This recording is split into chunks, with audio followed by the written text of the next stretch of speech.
görmekte. Radyo Dengi Gel, Dengi Tüy Havlatya.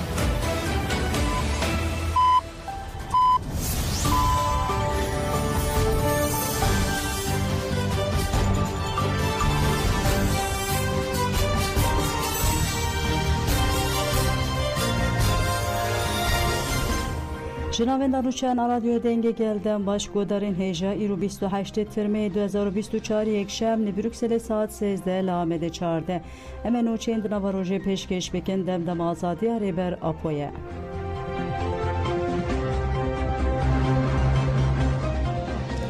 Balafirên şerên dewleta Tirk binarê Qendîlê bombabaran kirin. Dewleta Tirka dagirker êriş û dagirkeriya xwe ya li ser Kurdistanê bi hevkariya PDK berdewam dike. Bêdengê aliyên peywendîdar jî dibe sedem ku ev êriş û dagirkerî her ku diçe berfirehtir bibe. Endamê tîmarê xistina avakirina aştiya civakî Amerîkayê ya li Kurdistanê Iraqê CPT Kamuran Osman ragihan ku duh bişev saat 20:05 de balafirên şerên dewleta Tirk du caran tengî şilekî ya li gundê Enzê ser bi navçeya Sengeres ya binarê Qendîlê bombabaran kirin. CPT'ye dazanin ku ji ber bombabarana artêşa Tirkiya beriya du rojan li gundê Şewatek mezin derketiye û nêzîkî ji sedan Pazdî, Daristan û Pûşên Baskî, Kolke, Binge, Gorî, Sîgorê, Rezan û Hewanelê yên li ser bi gundê Enzê şewitîne û hîna bi temamî jî nehatiye kontrol kirin. Di encama bombabaranê de di ziyanên canî çêbûne li bi sedan darên bi temen yên li herêmê şewitîne û gelek mêş û selemêşên welatiyan pûç bûne.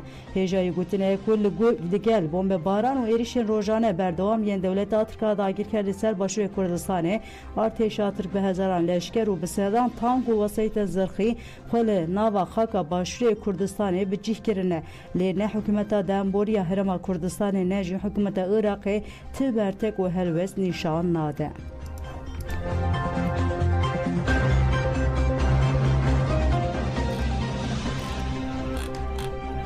Li gundê PDK dayê valakirin malên şewitî hilweşiyayî mane. Dewleta Tirk bi hevkariya PDK êrîş Herêma Federa Kurdistanê dike û bi darê zorê xelkê herêmê neçarî koçberî dike.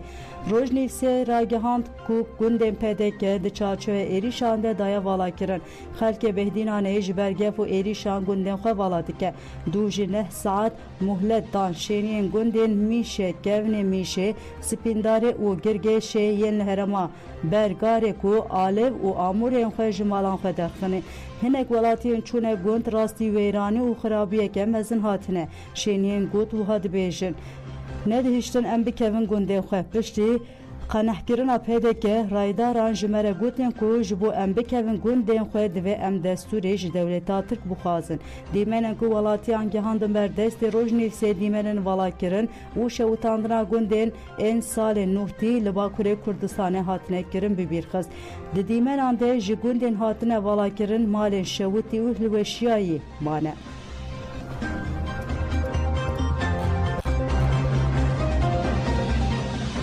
Parlamenterê de Partiyê Sezayî Temelî piştgirî da şêstûne xeletkirên Nobelê yên bi daxwaza rakirina têcîdê û azadiya rêber Apo. Sezayî Temelî ku şandeyeke nû tê û dixwazin rewşa li Tirkiye bibînin, ew dizanin ku cezayên têne dayîn ne qanûnî ne.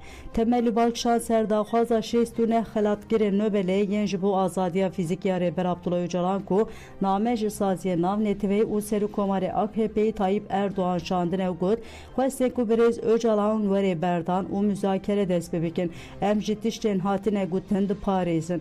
Temelî balkişan sergirtina jinên ku govend girêdane û got waliyê Sêrtê dibêje jinên di govendê de dilêzin aramiya Sêrtê xirakirine. Ev sepan li Mêrsînê de spêkir li Agirê domkir û giha Sêrtê. Şano qedexekirin êrişî stranbêjên Kurd kirin. Desthilatdariya Kurd dibêje me astengiyên li pêşiya Kurdan rakiriye û televîzyon radyo şano hene di dawatan de Kurdî strandên gotin. Tu qedexe nemane derewan dikin. Me bi caran qedexe anîne ziman. Şerma herî mezin ev ku mirovên ji ber stranên Kurdî govendê digerînin tên girtin.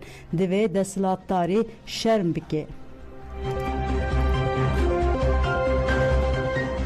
خلک حلبی ji bo azadiya rêbera Pomeşiya girseya ku pêşengtiya meclisa jiraniya malbatên şêdaniya taxa Şêx Mexsûd ya Helebê li pêşiya navenda ciwanên şoreşgera Sûriye kom bûn û heta bi taxa Eşrefiyê meşiyan.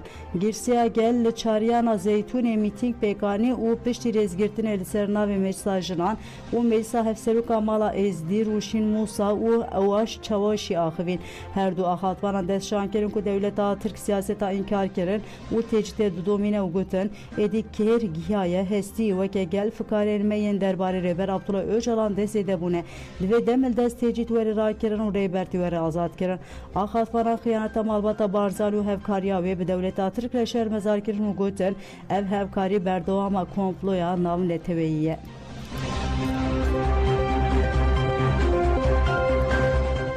Tecdîta İmralê Stuttgart û Kielê hate protesto kirin li Almanya bajarê Stuttgartê ciwanên ku li navenda bajar kom bûn bi daxuyanekê tecdîta li ser Rêber Apo şermezar kirin.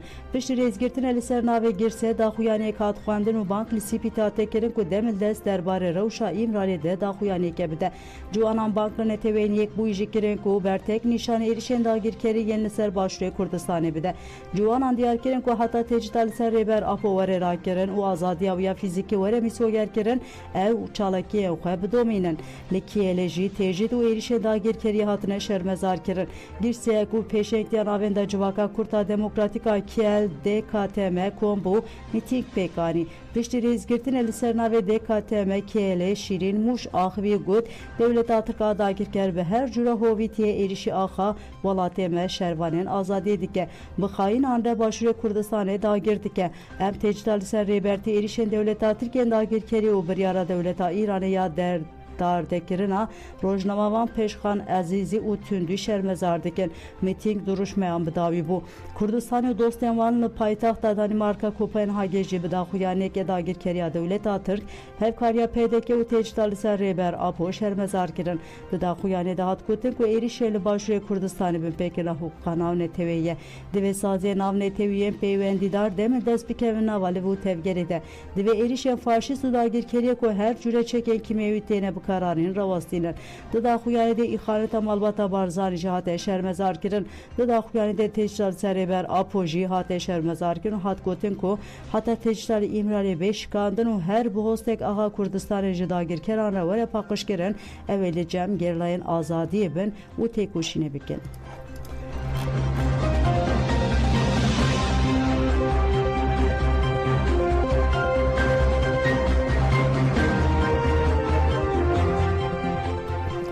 Kurdistanê ji Lozanê bang kirin me qebûl nekir em ê qebûl nekin. Kurdistanê li Swîsre bajarê Lozanê di sed û yekemîn salvegera peymana Lozanê de mîtîng kirin.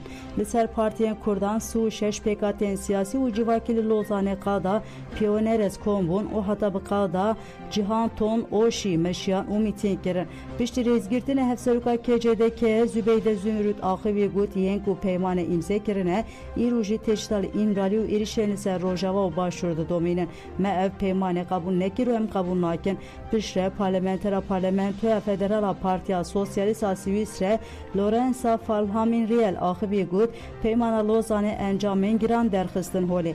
Dewleta Tirk îro jî li Qerebaxê li Rojava li Başûr û Bakurê Kurdistanê jî gelan şer dike. Herkesî ku peymana Lozanê îmzê kiriye berpirsyarên hemû trajediyan e. Divê civaka nav netewî li dijî Tirkiye bikeve nava tevgerê de. Endamê mesa şaredariya Lozanê David Payo ji tevgera greva jinê ya Swîsreyê Marion Nove jî axivî gotin peymana Lozanê karesetek derxistiye holê divê ev peyman were betal kirin.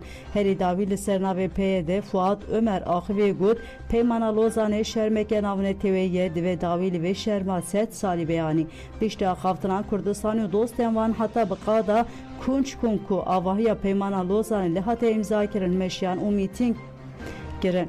Endamê konserê vebera KCK Zübeyir Aydar axivî got em sînorên ku ji bo me hatine xîzkirin peymana Lozanê qebûl nakin. Divê dostê me li kampanya ji rêbera Pora Azadî ji pirsgirêkira Kurd le çareserî xwedî derbikevin.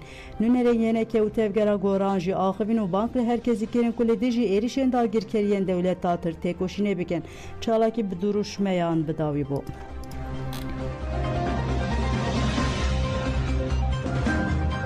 Tevgera Goran piştgirî dayîna dagirkeriya Tir xıyanet e. Tevgera Goran derbarê êrişên dagirkeriya dewleta Tirk û bombebarana gundên di navbera Sînorên reveberiya Soran de da xuyanekdan û gotin em êriş û dagirkerê rejima Tirka dagirkeriyên li ser Kurdistanê bi taybet li Sînorê îradeya serbixwe ya Soran di navên de Brados, Çoman û Rewan duzê şermezar dikin. Parastina Sînor Xak û Asîmanê Herêma Kurdistanê erkê Desilatdariya Federal û Desilatdariya Herêma Kurdistanê divê bi erkê xwe rabin û rê li ber leşkerên dagirkerên Tirk bigirin. Tevgera Goran bank li nûnertiya netewên Yekbûya li Iraqê konsolosxane nûnerên welatên piştgiriya gelê Kurd dikin li civata nûneran partiyên siyasî rêxistirên mafê mirovan û civakî kirin ku helwestê nîşan bidin. Bi erkê xwe rabin û li dijî leşkeran û dagirkeriya dewleta Tirk tedbîrên pêwîst bigirin. Tevgera Goran got dewleta Tirk li darê çavên cîhanê serveriya Xaka Herêma Kurdistanê bin pê dike yasayên nav dewletî bin pê kiriye welatiyên me şehîd û birîndar dike gundên me vala dikin û zeviyên xelkên me dişewitîne. Her aliyek li Iraq û Kurdistanê ku hevkarî êrişa Tirkiye bike xıyanetek nav neteweyî dike.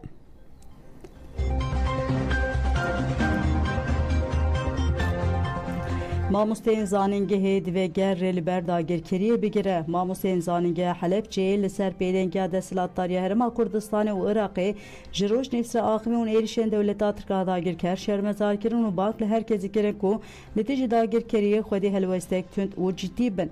Ya girêk ew e ku ger rê li ber dagirkeriyê bigire. Mamoste Hoşmen Eta da zanî ku dewleta Tirk serveriya Xaka Iraqê bin pê dike û got divê dewleta Tirk baş bizane ku pirsgirêka Kurd bi leşkerî çareser nabe tenê aştî dikarê vê pirsgirêkê çareser bike. Mamoste Hoşmen Eta got di asta yekem de Desilatdariya Iraqê û Desilatdariya Herêmê berpirsiyarin. Divê destûrê nedin dewleta Tirk hem erdnigariya Herêmê dikine çol hem jîngehan têk dibin û ger jî koçber dikin. Her koçberî hejmara bêkariyê zêde dike. Divê Desilatdariya Iraqê û ya Herêmê rê li ber êrişên dewleta Tirkên dagirkeriyê bigirin. Mamoste Emer Fuad jî got her herêmek xwedî sînorek taybet e divê dewlet jî rêz diber serweriyê bigire. Ev dagirkeriya ji aliyê dewleta Tirk ve li ser Xaka Herêma Kurdistanê tê kirin bin pê kirine. Divê di hemû waran de rê li ber vêgirtin û helwesteke cidî were raber kirin. Ömer Fuat herî dawî got her aliyek siyasî ku li dijî vê dagirkeriyê pêdengê hilbijêre wê xisara xwe bixwe bike û pêwîst e gel rê li ber vê dagirkeriyê bigire.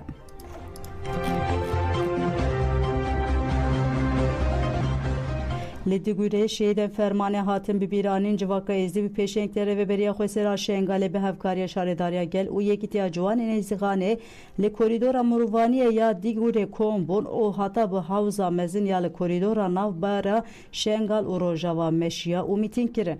Piştî rêzgirtina endama meclisa Xwesêra Şengalê Wefa Feyzel Axivî û diyar kir ku bi saya vê korîdorê civaka êzdî ji tunebûnê rizgar bûne. Piştre endama meclisa Borîkê Haydar Korkorî Axivî got ev rojek gelekî teng bû lê heval hatin hewara me dayîk xuşk pîr û kalên me rizgar kirin. Em vê ji bîr nakin. Haydar Korkorî got dayîka min 9 salî bû hevalan ew li pişta xwe kirin û gihandin Trimbileke. Herî dawî endama meclisa jin Naim Şengalî ji axivî got divê neyê ji bîr kirin ku vê hewza avê jiyana bi hezaran kesî rizgar kiriye.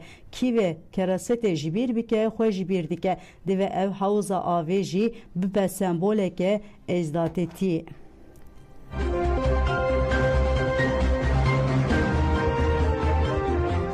Daxuyaniye 14 baroyan daraz divê nebe hevkarê lînçkirinên medya dijîtal.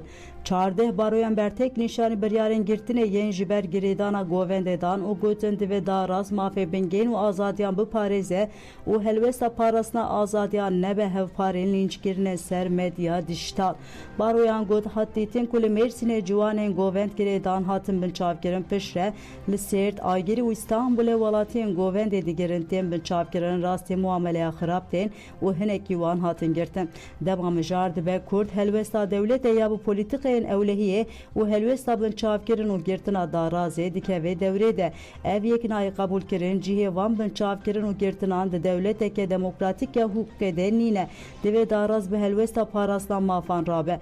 Baroyan da zanin ku li gel stranên Kurdî lîstina di govendê de tê wateya a mafê xwe îfade kirine divê kesên hatine binçavkirin û girtin werin berdan.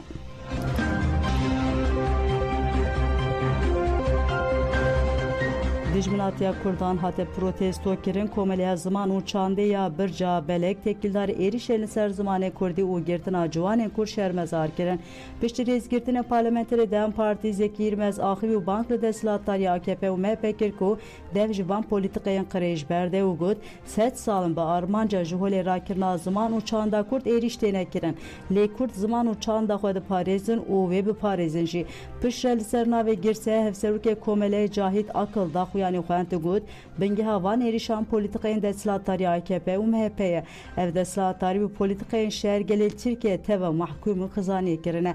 Desthilatdarî AKP, MHP her demî serî li provokasyon û derbeyên siyasî dide. Gelek Kurd tucarî serî li ber zilim û neheqiya netewandiye û natewîne jî. Divê rayedarên Dewleta Tirk vê nexweşiya kronîk ya yekparêstî terk bike. Çalakî bi dirûniştinê bi dawî bû. Li Amedê jî komele lêkolînên ziman û çandên Mezopotamya Medder Enstitûya Kurdiya Amedê destar tekildarî êriş û qirkirina ciwanên Kurd govend girtine. Li Parka Roboskê daxuyaniyek da piştî rêzgirtinê hevseroka Medderê Şükran Yakut Axivî got kiryarên desthilatdarî AKP MHP faşîzanin. Divê herkes didî jî kiryarên faşîzan têkoşînê bike. Daxuyanî bi çalakiya rûniştinê bi dawî bû.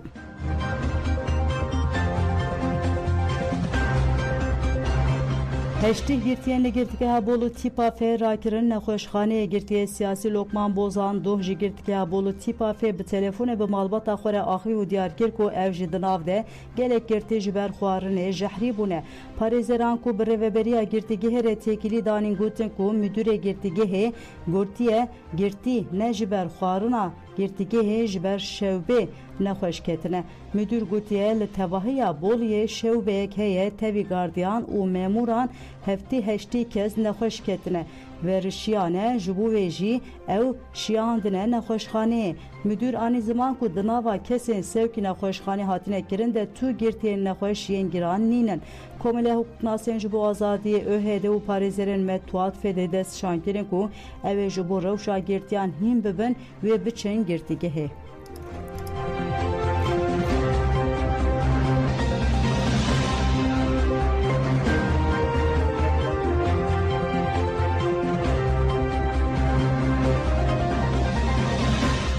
Komeleya Rojnavanên jin rojên tekildarê biryarên îdamê yên Dewleta Îranê daxuyaniyek dan di daxuyanê de hat destşan kirin ku yek ji welatên ku herî zêde zext û girtin lê hene Îranê û got piştî serhildanên jin jiyan azadiya 2022 de dest pê kir êrişeke nû li ser êrişan zêde bûye. Rejima Molayan di 23 Tirmihê de cezayê dardekirinê da rojnama van Pexşan Azîzî û aktivîst Şerife Muhammedî xuya dike ku serokkomarê nû Mesûd Pesişkiyan polîtikayên dardekirinê zext û tundû ji İbrahim Reîsî dewr girtiye.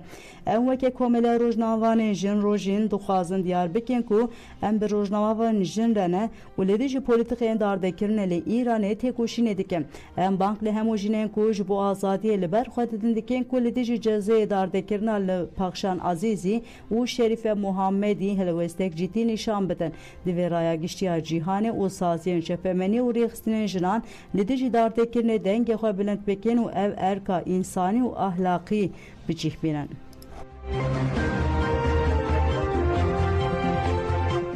Li Iraqê 289 gorên komî li benda vekirinê serokê saziya şêdaniya Iraqê Abdullah diyarkir ku li seranserê Iraqê 289 gorên komî ji bo vekirinê hatine destşankirin û got ev gor teva jî di dema rejima Basê û êrişên çeteyên Daişê de ne. Nalî got ku ji bo vekirina gorên komî dem pêwîst e û ji ber hejmara kesên di gorên komî de zêde ne eşkerekirina nasnameyan jî demeke dirêj dixwaze.